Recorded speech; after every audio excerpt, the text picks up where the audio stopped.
Hey everybody, Kayla in the garden. Today it is spring up potting day. I've got all sorts of empty containers and I'm just going through my seed cells to take the little babies that have been doing so well, but they have quite frankly outgrown their little cells. So it's time to do a little bit of transplanting today.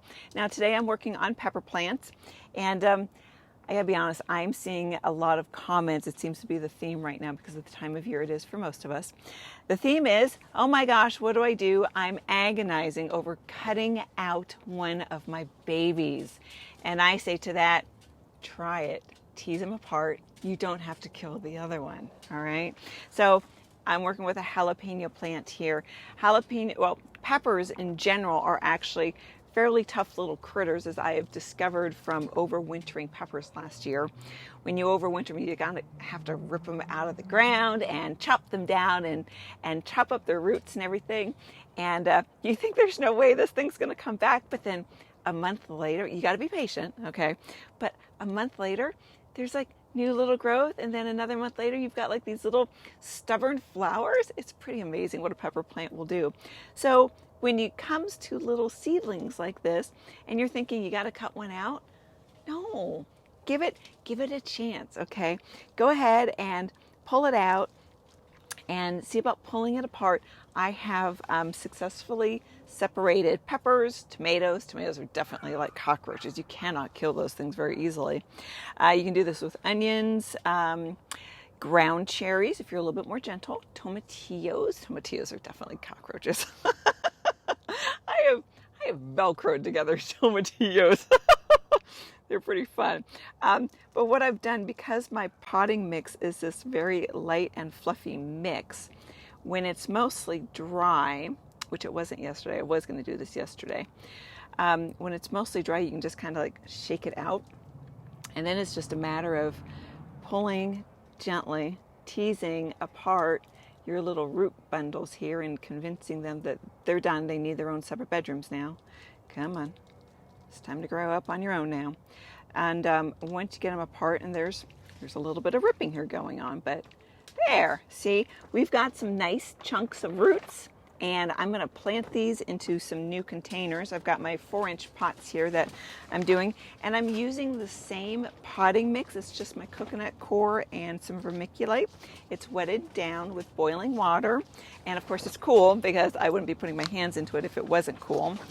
And that boiling water mix is just going to nicely saturate everything so that it's nice and damp when it goes in.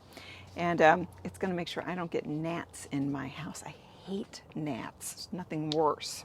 But we're just going to take this guy. I've got about half full. We're going to pop them in. And then I'm just going to fill them on up. And I think we'll be back. I'll check in with you again here shortly. We'll give it about 5 to 7 days, I think. All right. So happy transplanting. Don't kill your extra babies. Give them a chance. You can totally double your harvest, or quadruple as the case may be with what I've got going on. Now, piggybacking on with the peppers, these are garlic chives, okay? I seeded these heavily, and you can see the roots, all right? They go straight down. So, and also because it is such a light and fluffy, I mean, I can just give them a little shake, and clearly they are much easier to separate, but here you go. Oops, there we go, right there. So I'm going to take these and I'm going to break them up until, let's see, I've got 1, 2, 3, 4, 5, 6, 7, 8. I've got 9. So I'm going to break these up and put them 3 per a smaller pot, 4-inch pot.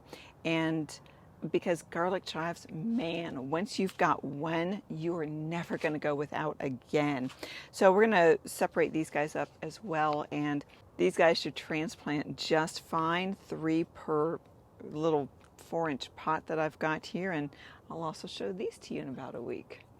All right, so best laid plans, good intentions, all of those things. You're all familiar with those? Right, great. So it's not 5 or 7 days later. It's not even a week later. I think we're closer to like 4, maybe 6 weeks later. got distracted. Yeah, it got cold outside. I don't like going outside when it's cold.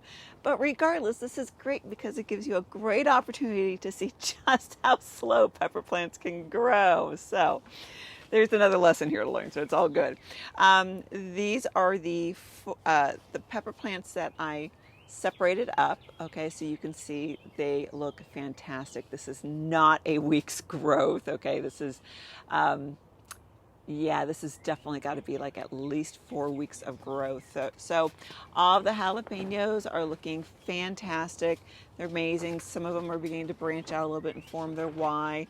You can see how this one, he has this little Y shape in there. A lot of pepper plants do that. And they just do their own little thing. I love it. So they're basically ready to go outside now, but outside is not ready for them. You don't want to put the pepper plants outside until it's at least, 50 degrees outside is kind of my my baseline, and that's at night. We're not talking 50 degrees in the daytime. We're talking about 50 degrees at night. So, but I hope this gives you a very good idea and comfort in the fact that you do not need to butcher your extra little cute seedlings that you accidentally seeded because you overseeded. You can actually separate out your pepper plants, replant them. They'll grow just fine. You can also, of course, do your garlic chives. These are the chives. And now remember, you have been warned. Once you grow garlic chives, you will never be without.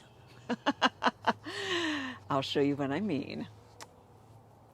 And another great way, this is the way I've started growing all of our leeks now as well. I just seed one pot so I don't have to give up a whole bunch of room. And onions, leeks, chives, again, peppers obviously, and tomatoes, all high density, ground cherries, tomatillos, anything in that tomato family, you can definitely give a try. And see if you can try out this high density. Anything for saving room so that you can have more plants later. That's what it's all about. Happy planting and get on out there and grow some stuff.